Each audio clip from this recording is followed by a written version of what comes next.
Hello friends, welcome back to the tetrahedron chemistry classes. So guys, इससे पहले मैं आपसे बात कर चुका हूँ प्योर रोटेशनल रमन स्पेक्ट्रोस्कोपी की, वाइब्रेशनल रमन स्पेक्ट्रोस्कोपी भी मैं कर चुका हूँ। और आज हम दूसरा टॉपिक जब हम कंबाइन करेंगे वाइब्रेशनल और रोटेशनल लेवल्स दोनों को, तब रमन स्पेक्ट्रोस्कोपी में क्या सिलेक्शन रूल लगते हैं और किस तरीके से स्पेक्ट्रल इंटरप्रिटेशन की जाती है, इसकी बेसिक आइडिया मैं आपको दूंगा, क्योंकि बहुत ज़्यादा लिटरेचर इसका कहीं भी अवेलेबल नहीं है। और जो भी मैं आज आपसे डिस्कस करूंगा, आप CN बैनवेल की बुक में डायरेक्ट इसको देख सकते हैं, ठीक है। या फिर आपकी स्पेक्ट्रोस्कोपी बाई एच कॉर, ये दो किताब हैं जहाँ पर थोड़ा बहुत इसमें रिलेटेड कुछ चीज़ मिलता है। और एग्जामिनेशन के पॉइंट ऑफ व्यू से तो मुझे नहीं लगता कि बहुत ज़्यादा इंपॉर्टेंट इसमें आपको कुछ मिलेगा। हाँ, लेकिन अगर आप MSc वगैरह कर रहे हैं तो वहाँ पे ये चीज़ें अक्सर पूछ ली जाती हैं, ठीक है। तो गाइज, आज हम देख रहे हैं vibrational rotational Raman spectroscopy, lecture number 6 शायद मेरा ये है।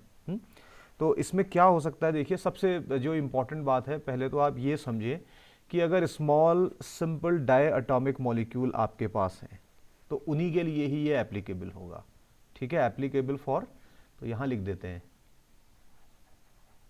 स्मॉल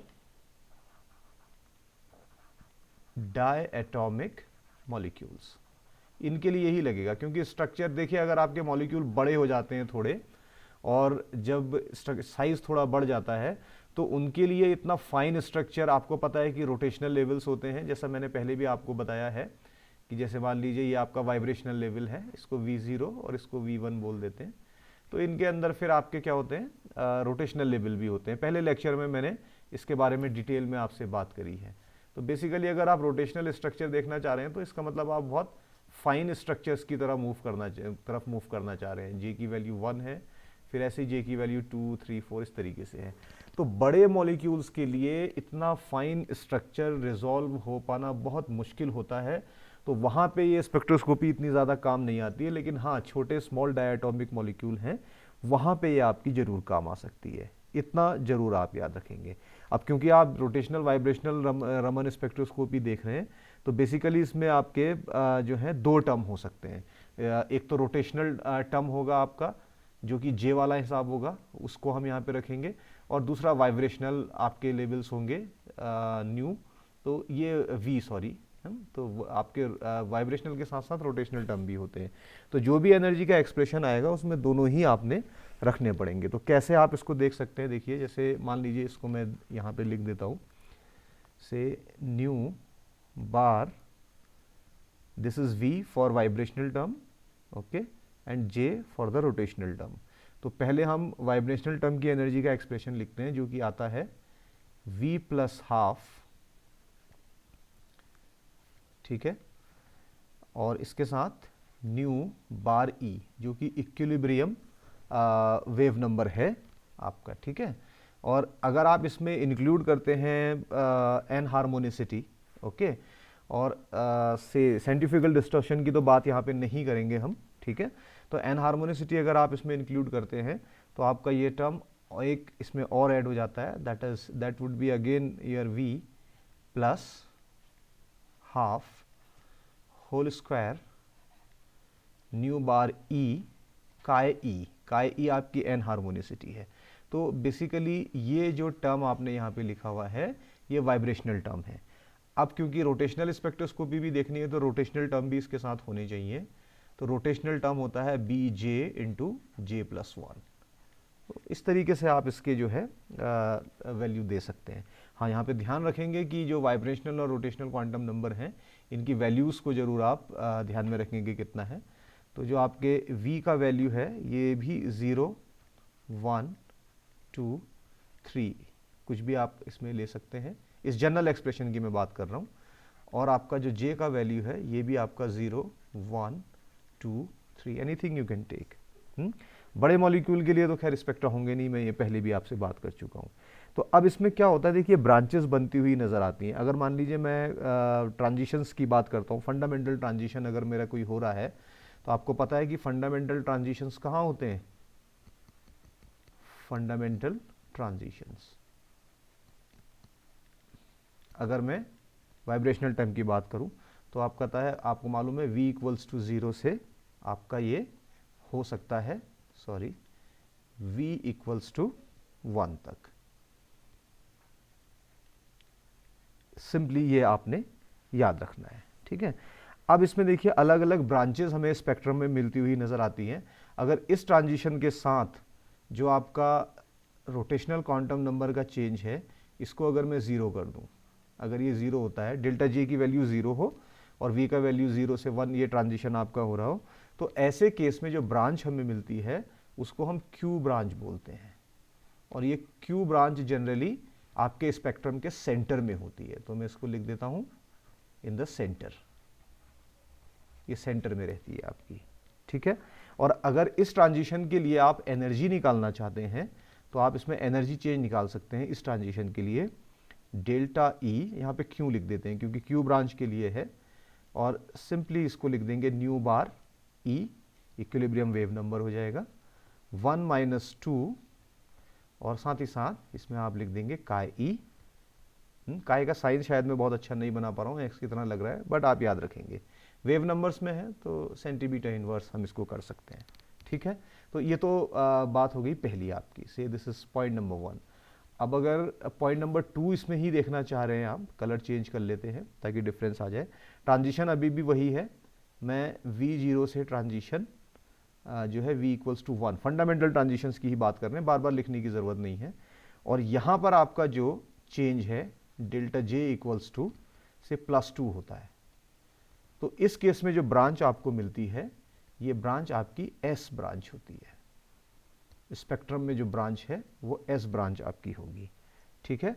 और इसकी फ्रीक्वेंसी क्योंकि आपकी ज़्यादा नज़र आएगी तो ये राइट हैंड साइड पे होगी। अभी देखेंगे हमको कहाँ पे ये आपकी मिल रही है। तो इसके लिए अगर आप एनर्जी निकालना चाहते हैं, एनर्जी चेंज इस ट्रांजिशन के लिए, तो आ जाएगा डेल्टा ई एस, ठीक है। कंबाइन कर दिए बेसिकली टर्म्स आपने इसमें, न्यू बार ई 1 - 2 चाय ई और काय ई, whatever you want to say, right, plus अब यहाँ पे देखिए रोटेशनल टर्म आ जाएगा। देखिए ऊपर तो क्या था, यहाँ पे रोटेशनल टर्म डेल्टा जी 0 था तो रोटेशनल टर्म हमने इसमें इंक्लूड ही नहीं किया था, सिर्फ एक टर्म था। अब यहाँ पे क्योंकि डेल्टा जी की वैल्यू +2 है तो एक रोटेशनल टर्म यहाँ पर आ जाएगा, और वो रोटेशनल टर्म आप लिख सकते हैं सिंपली जो आपने लिखा है, दैट इज 2b 2j + 3, ये भी वेव नंबर्स में है। अच्छा, इसमें ध्यान रखेंगे अगर ये 2 को आप अंदर रखेंगे तो ये 4j + 6 हो जाएगा आपका। अगर मल्टीप्लाई कर देंगे, बाहर कॉमन नहीं लेते हैं, तो ये 4j + 6 आप कर लेंगे सीधे सीधे, ठीक है। तो किसी हो सकता है आप किसी और टेक्स्ट बुक में लिखें तो इसमें अलग एक्सप्रेशन दिखे, तो थोड़ा सा मैथमेटिकल जगल आपने करना पड़ेगा।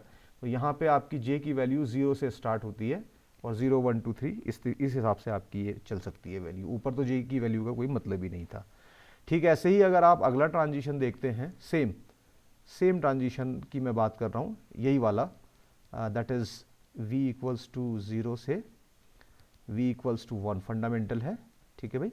और यहाँ पे आप क्या करते हैं, डेल्टा J का वैल्यू, भाई ये +-2 होता है ना, तो +2 ऊपर रख लेता है, यहाँ पे -2 रख देते हैं। और जैसे ही आप -2 रखेंगे तो आपको जो ब्रांच मिलेगी बेसिकली इसको O ब्रांच आप बोलते हैं। आपके स्पेक्ट्रम में O ब्रांच आपको मिलेगी। और इसके लिए अगर आप एनर्जी कैलकुलेट करना चाहते हैं then you will write delta E O in that case, क्योंकि O ब्रांच के लिए आप डील कर रहे हैं। तो वाइब्रेशनल टर्म पहले रखिए न्यू बार ई, ठीक है, और 1 - 2 चाहे ई, ये ऊपर से कॉमन आता जा रहा है, ठीक है, जैसा है सब जगह एक सही चल रहा है, ओके। इसके बाद जो आपका टर्म है, क्योंकि ये नेगेटिव साइन आ गया तो सिंपली आपने कुछ नहीं करना है, ऊपर वाले एक्सप्रेशन में जहाँ पे ये प्लस था यहाँ माइनस करके वही साइन रख देना है, ठीक है। ओ सॉरी, ये कन्फ्यूजन ना करे बाद में। तो आप इसको लिख सकते हैं 2b माइनस के साथ, ठीक है, 2j + 3 सेंटीमीटर इनवर्स, राइट। अब क्योंकि -2 है तो यहाँ से आप देखेंगे j का वैल्यू इस केस में जनरली जो होता है वो 2 से स्टार्ट होता है, 2 3 4, ठीक है, क्योंकि -2 वैल्यू आप इसकी ले रहे हैं तो ऊपर से नीचे की तरफ इसने आना है। तो इस तरीके से तो एनर्जी आप इन ब्रांचेस की निकाल सकते हैं, लेकिन इन ब्रांचेस की खाली एनर्जी निकाल के ही फ़ायदा नहीं होने वाला है आपको। बेसिकली आप तो इंटरेस्टेड रहते हैं स्टोक्स लाइंस और एंटी स्टोक्स लाइंस के केस में। तो अगर आप इस केस में स्टोक्स लाइंस के लिए कैलकुलेट करना चाहते हैं, एंटी स्टोक्स के लिए मैं नहीं करूँगा, ठीक है भाई। तो यहाँ पर लिख देता हूँ मैं फॉर स्टोक्स लाइंस। तो स्टोक्स लाइंस के लिए सिंपली आपने सबसे पहले क्यू ब्रांच के लिए निकालते हैं। चलिए नंबर 1 करते हैं और पहले मैं लिखता हूं इसको क्यू ब्रांच, थोड़ा क्यू को ठीक कर दें, अदरवाइज थीटा लगेगा। तो क्यू ब्रांच में अभी आपने पीछे देखा डेल्टा जे का वैल्यू 0 था, सेंटर में थी, ये मैंने आपको पहले भी बताया था। तो इस केस में जनरली अगर आपको निकालना होगा तो आप क्या करेंगे एनर्जी के लिए, स्टोक्स लाइंस के लिए, न्यू बार एक्साइटेशन जो कि सोर्स का होगा, ठीक है, माइनस वो एनर्जी चेंज जो आपने पीछे से अभी क्यू के लिए निकाला था। तो ये वैल्यू अगर आप देखेंगे तो it will simply gives you new bar excitation source का जो आपका रहेगा, ठीक है, माइनस डेल्टा ई क्यू अभी आपने देखिए पीछे निकाला। अगर हम अगले पेज में जाएं, नॉट अंडू, सॉरी, रीडू करते हैं प्रीवियस पेज, तो यहाँ पे आप देखें क्यू ब्रांच के लिए आपने निकाला है न्यू बार ई 1 - 2 चाहे ई, तो ये वैल्यू हमने सीधे सीधे पीछे प्लेस कर देनी है, ये वाली वैल्यू, ठीक है। तो इस वैल्यू को अब हम यहाँ पे रख देते हैं, तो that would be your new bar E, okay, 1 - 2 काय ई, सेंटीमीटर इनवर्स में आ जाएगा। तो स्टोक्स लाइंस के लिए क्यू आपकी ब्रांच के लिए ये एक्सप्रेशन जनरली नज़र आता है। अगर आप यही स्टोक्स लाइंस के लिए दूसरा चलते हैं, दूसरा हम चलते हैं इसके लिए एस ब्रांच के लिए, ठीक है, Stokes lines for S branch. तो एस ब्रांच के केस में फिर बात वही आएगी, आपकी जो एक्सप्रेशन थे वो क्या थे, देखिए डेल्टा जे क्यू ब्रांच के केस में कितना था, 2 था, +2, आई कैन राइट +2 हेयर। तो एक्सप्रेशन जो एनर्जी के लिए आना है वो क्या आना है आपका, जैसा हमने ऊपर लिखा, new bar excitation, okay, minus energy change for this transition for S branch जो पीछे था।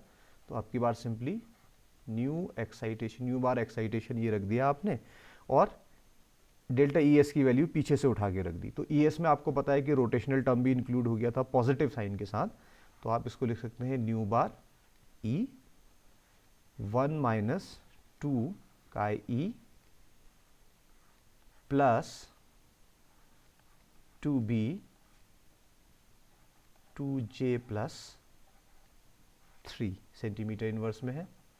और j की वैल्यू आपको पता ही है यहाँ पे क्या थी इस केस में, 0 1 2 3, 0 1 2 3, ओके।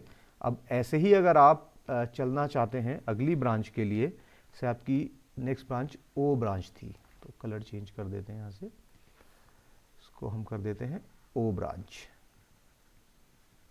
ठीक है।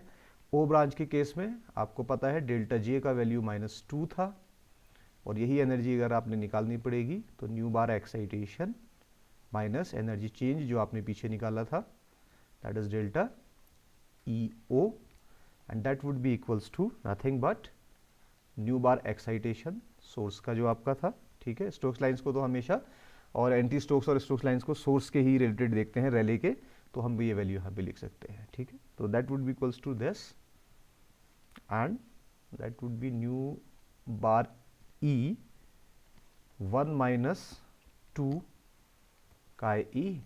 अब इसमें आप रोटेशनल टर्म नेगेटिव साइन के साथ लगा दीजिए, that would be equals to 2b 2j + 3, okay. इसको हम ऐसे कर सकते हैं, चलिए प्रॉब्लम कर रहे हैं तो इसको ऐसे लिख सकते हैं। तो ऐसे यहाँ पे भी कर सकते हैं आप इसको, इस तरीके से अलग ब्रैकेट ले लेते हैं। This would be in centimetre inverse, J का वैल्यू 2 से शुरू होना था इस केस में, 2 3 4। तो सिंपली देखिए इस तरीके के एक्सप्लेनेशन आपको किताब में मिलते हैं। तो ये बानवेल की बुक में एज सच दिया हुआ है, मैंने कुछ स्पेशल नहीं किया, वहीं से उठाकर इसको लिया है एज सच, बस आपको थोड़ा एक्सप्लेन किया है कि कैसे एनर्जी टर्म्स आप निकालते हैं। लेकिन ये इतने से ही देखिए, कई अगर आप दूसरी टेक्स्ट बुक्स पढ़ेंगे तो दूसरी टेक्स्ट बुक्स में ये रिलेशन कुछ अलग तरीके से भी नज़र आएंगे। ये तो तब की बात है जब आपने डिस्टॉर्शन, सेंट्रीफ्यूगल डिस्टॉर्शन और एन हार्मोनिसिटी, चलिए डिस्टॉर्शन को छोड़े, एन हार्मोनिसिटी इंक्लूड करिए। अगर आप एन हार्मोनिसिटी इंक्लूड नहीं करेंगे तब ये एक्सप्रेशन थोड़े से और सिंपल नज़र आते हैं। तो कैसे सिंपल नज़र आएंगे, इन केस में आप बहुत आसानी से इसको आप देख सकते हैं कि क्यू ब्रांच एस ब्रांच कैसे आपकी आती हैं। तो यहीं पे देखिए मैं इसको वाइट कलर से कर दे रहा हूँ आपके लिए, हो सकता है आपको इस तरीके के एक्सप्रेशन दिखें तो आपको कन्फ्यूजन हो जाए। मान लीजिए new bar for Stokes lines, अगर आपने ये निकालना है, क्यू ब्रांच की मैं बात कर रहा हूँ, ठीक है, तो इस केस में new bar excitation, okay, minus new bar ई, ये वैल्यू आप सिर्फ रख देते हैं, बाकी ये एन हार्मोनिसिटी वाला जो पार्ट होता है इस केस में ये कट हो जाता है, ठीक है, तब आपको सिर्फ ये मिलता है। लेकिन ये तब की बात है जब एन हार्मोनिसिटी आपने जो है इग्नोर करी हुई है, तो कई किताबों में ऐसे भी मिलता है।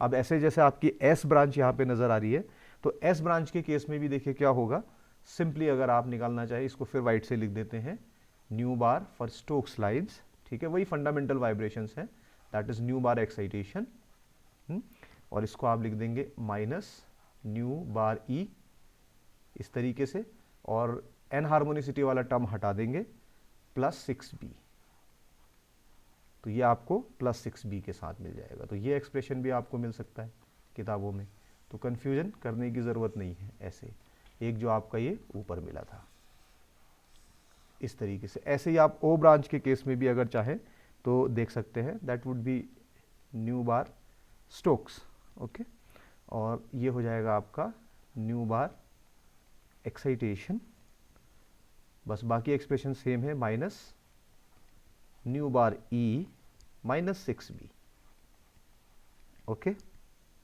तो ये एक्सप्रेशन जनरली आपको किताबों में मिलते हैं। तो यहाँ से देखिए जे का वैल्यू हमने रख के इसको सॉल्व कर दिया है बेसिकली। यहाँ से भी देखिए वैसे तो जे का वैल्यू -2 था, बट हमने रख के फाइनली ये एक्सप्रेशन निकाल दिया, +2 रख के हमने ये वाला एक्सप्रेशन निकाल दिया, 0 रख के हमने ये वाला एक्सप्रेशन निकाल दिया।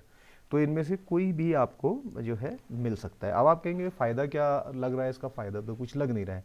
तो फ़ायदा इसका देखिए सिंपली यहाँ पे आपको लगेगा से, ये आपका कार्बन मोनोऑक्साइड का रो वाइब्रेशनल स्पेक्ट्रम है, rotational vibration spectrum of carbon monoxide.